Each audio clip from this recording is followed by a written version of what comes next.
Mengapa kafe tersebut, kafe teman saya ini tidak seramai dengan kafe-kafe yang lain?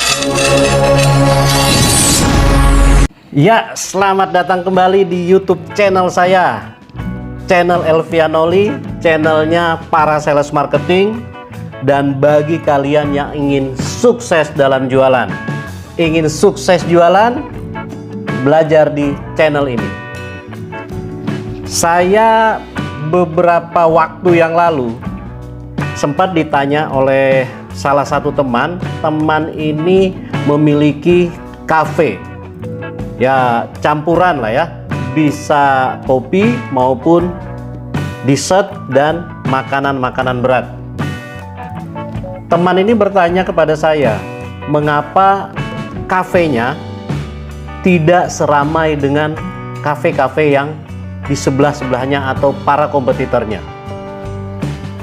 Padahal sudah melakukan namanya promosi. Harga juga kurang lebih sama menurut teman tersebut. Setelah saya analisa, saya lihat dan saya menemukan 4 kesimpulan. Mengapa kafe tersebut, kafe teman saya ini tidak seramai dengan kafe-kafe yang lain? Yang pertama, harga. Harganya memang kurang lebih sama, tetapi kalau di-compare dengan isinya, banyak atau sedikitnya, di tempat teman saya ini isinya relatif jauh lebih sedikit. Sehingga para konsumen yang sudah pernah makan di situ merasa bahwa dengan harga tersebut dianggap lebih mahal. Nah, jadi mengenai harga ini kadang-kadang relatif. Kalau kita berbicara, oh saya dengan kompetitor harganya kurang lebih sama kok, saya bahkan cenderung lebih murah. Tetapi masalah harga sebenarnya relatif, yakni tergantung segmen yang Anda tuju, segmen dari dagangan kita atau kafe kita. Di segmen high class, harga yang tinggi dengan porsi yang sesuai, bahkan cenderung lebih sedikit, mereka juga mau mengunjungi kafe tersebut. Jadi dengan harga harus berhati-hati, belum tentu harga mahal, harus komposisinya, isinya lebih banyak, porsinya lebih banyak. Begitu juga sebaliknya, kalau harganya murah, belum tentu juga porsinya sedikit atau porsinya lebih banyak. Jadi kembali lagi, harga ini relatif tergantung segmen market, target market yang dituju atau segmen market, target market yang ingin kita tarik. Itu yang pertama. Yang kedua, di kafe teman saya ini tidak memiliki specialty, menu khusus dibanding kompetitor-kompetitor lain. Padahal di kompetitor lain mungkin dari puluhan menu ada 1 atau 2 menu yang memang spesial. Bisa saja sama-sama nasi goreng atau sama-sama kopi, tetapi mereka memiliki perbedaan yang hanya dimiliki kafe tersebut dibanding dengan para kompetitor. Sehingga saya sampaikan kepada teman saya, Anda harus memiliki spesial. Kalau memang jualan kopi, semua memiliki kopi yang sama, tetapi apakah variannya di sini lebih banyak atau memang Anda mengkhususkan pada Americano atau Long Black Cafe atau Vietnam Drip atau kopi susu. Jadi harus spesial. Baru nanti di-compare dengan harganya yang seperti tadi yang saya jelaskan. Yang ketiga, pelayanan di tempat teman saya ini tidak secepat pelayanan di kompetitor. Untuk menunggu satu menu saja bisa sampai dengan 15 bahkan 30 menit. Bagaimana kalau kita memesan ada 5 bahkan 7 menu?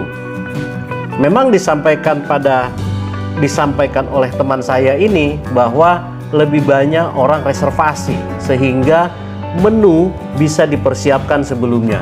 tetapi apakah customer atau konsumen yang datang ke situ, ke tempat teman saya ini semua harus melalui reservasi? Tentu tidak. Sehingga pelayanan, servis, kecepatan menyiapkan menu harus lebih ditingkatkan. Yang keempat, tempat kurang nyaman. Kalau kita berbicara kafe, rata-rata orang ingin berlama-lama.